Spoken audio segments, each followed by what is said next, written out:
I started playing foosball at a very young age. It was just something I did. It used to just be a game that I would play at camp or at school, but eventually it became more than a game, and I got better and better, and fewer people could beat me.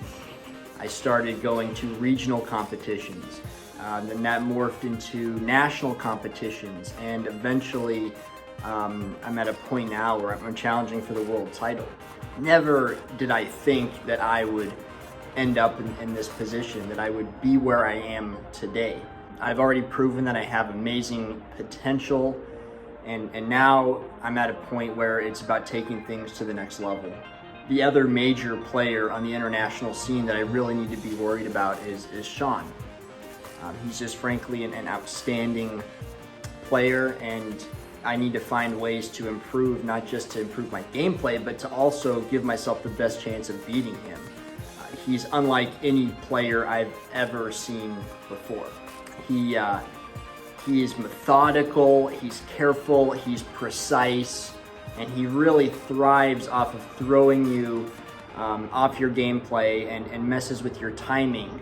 He maintains control of the ball and knows when to be aggressive and when to slow the gameplay down, and I thrive off of a faster pace. I can't play against him like I would play against any other player. And I just know that to take things to the next level, I need to improve my diet, really focus on high levels of protein, just protein galore, making sure I'm getting the adequate amount of sleep that I need, increasing my physical activity just so that physically I am stronger and able to endure the length of these games.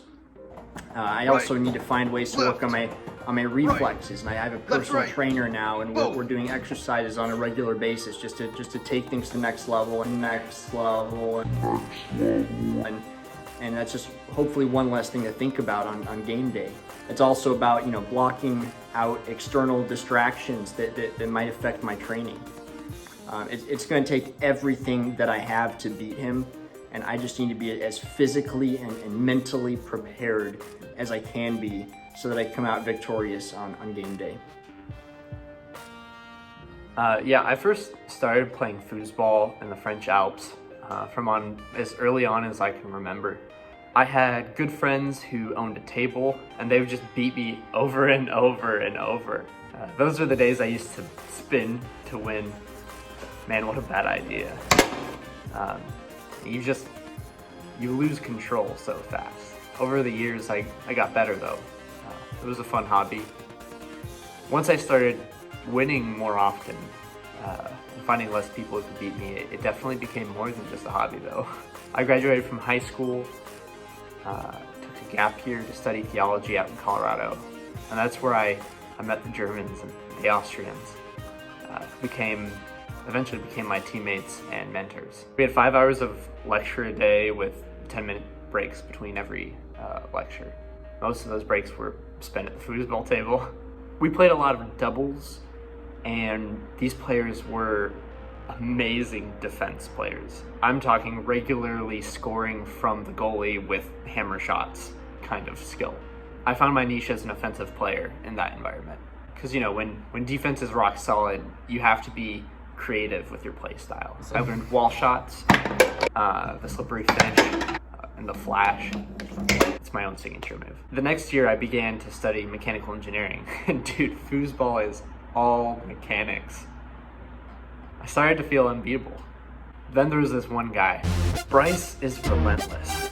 I'm a precision player, which means I sacrifice some speed for accuracy. Bryce doesn't give you time to think.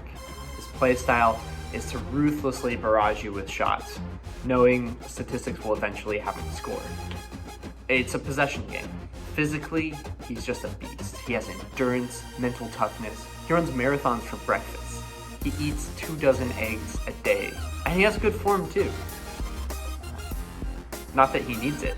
He has so much brute strength and focus. At his mind games, man, he'll make you feel like trash even if you're winning. Can I beat him?